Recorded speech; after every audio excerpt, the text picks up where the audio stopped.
అందరికీ నమస్కారం అండి.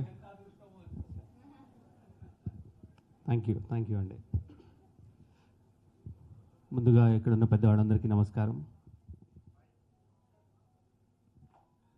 నిజంగా గాయత్రి గారు చెప్పినట్టు ఘంటసాల గారి పాటలు వింటూ పెరిగి, నాది మ్యూజిక్ బ్యాక్గ్రౌండ్ కాదండి, నేను మ్యూజిక్ ఫ్యామిలీ, నేను ఒక సింగర్నే. నాకు నటించడం పెద్దగా తెలీదు. నేను ఎక్కువ సమయం తీసుకోను, చాలా క్లుప్తంగా చెప్తాను. మా రామారావు గారు పట్టారు. అసలు నాకు వద్దండి, నాకు యాక్టింగ్ చేయడం రాదు, దయచేసి ఏమీ అనుకోవద్దు అంటే, నేను ఒక గాయకుడిని, ఏదో మామూలు పాటలు పాడుకుంటూ నేను నాదేదో నడిపిస్తున్నాను. అలా లేదు, మీరు ఖచ్చితంగా చేసి తీరాల్సిందే అని చెప్పి నా వెనకాల పడి నాతో యాక్టింగ్ చేయించారు.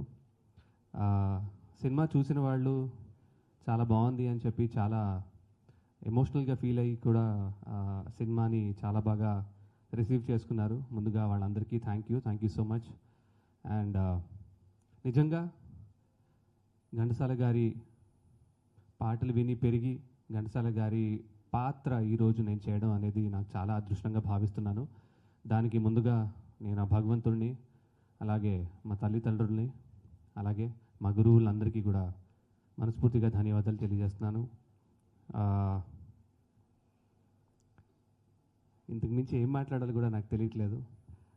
బట్ డిసెంబర్ 12వ తారీఖున ఈ సినిమా రిలీజ్ అవబోతుంది. ఖచ్చితంగా మీ అందరూ కూడా చూసి, ఈ సినిమాని చూసి మమ్మల్ని ఆశీర్వదిస్తారని మనస్ఫూర్తిగా కోరుకుంటున్నాను.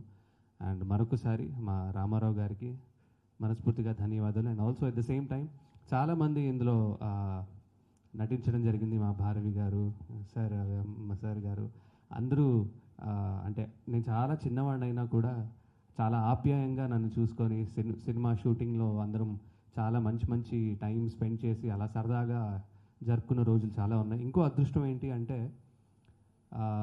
మన తెలుగు సినిమా సంగీతానికి మేల్ సింగర్స్ 2 కళ్ళు, ఒకటి ఘంటసాల గారు అయితే ఒకటి ఎస్పీబీ గారు. ఈ సినిమా లాంచ్ కూడా, ట్రైలర్ లాంచ్ కూడా ఎస్పీబీ గారి చేతుల మీద ఆయన చేతుల మీద జరిగింది దాదాపు 3 ఏళ్ల క్రితం. అది కూడా నాకు ఇంకో అదృష్టం. బికాస్ తెలుగు సినిమా పాట అంటేనే మేల్ సింగర్స్లో ఘంటసాల గారు, ఎస్పీబీ గారు. సో కాబట్టి వాళ్ళందరి ఆశీర్వాదం నా మీద ఉండడం, ఈ సినిమా మీద ఉండడం అనేది చాలా అదృష్టంగా భావిస్తున్నాను. అండ్ మరొకసారి డిసెంబర్ 12న ఈ సినిమాని థియేటర్లో మీ అందరూ వీక్షించండి, మమ్మల్ని ఆశీర్వదించండి. Thank you so much. ఒక్క నిమిషం ఆగాలి, దీంట్లో ఇంకో విషయం కూడా ఉందండి. కృష్ణ చైతన్య శ్రీమతి అయిన మృదులా గారు ఇందులో ఘంటసాల గారి భారీగా నటించడం మరో ఎత్తు. అసలు ఎంత అదృష్టం అసలు. అంటే అంటారు కదా, తంతే బూర్ల బుట్టలో పడ్డట్టు అన్నట్టుగా, అదే సహధర్మచారిణి కూడా అక్కడ మీ ఆవిడే. అలా అలా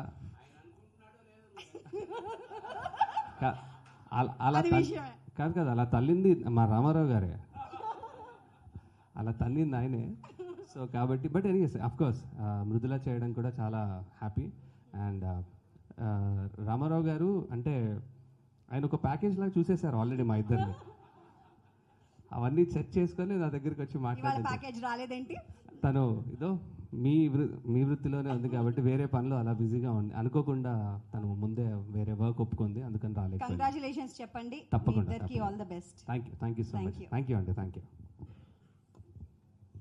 అండ్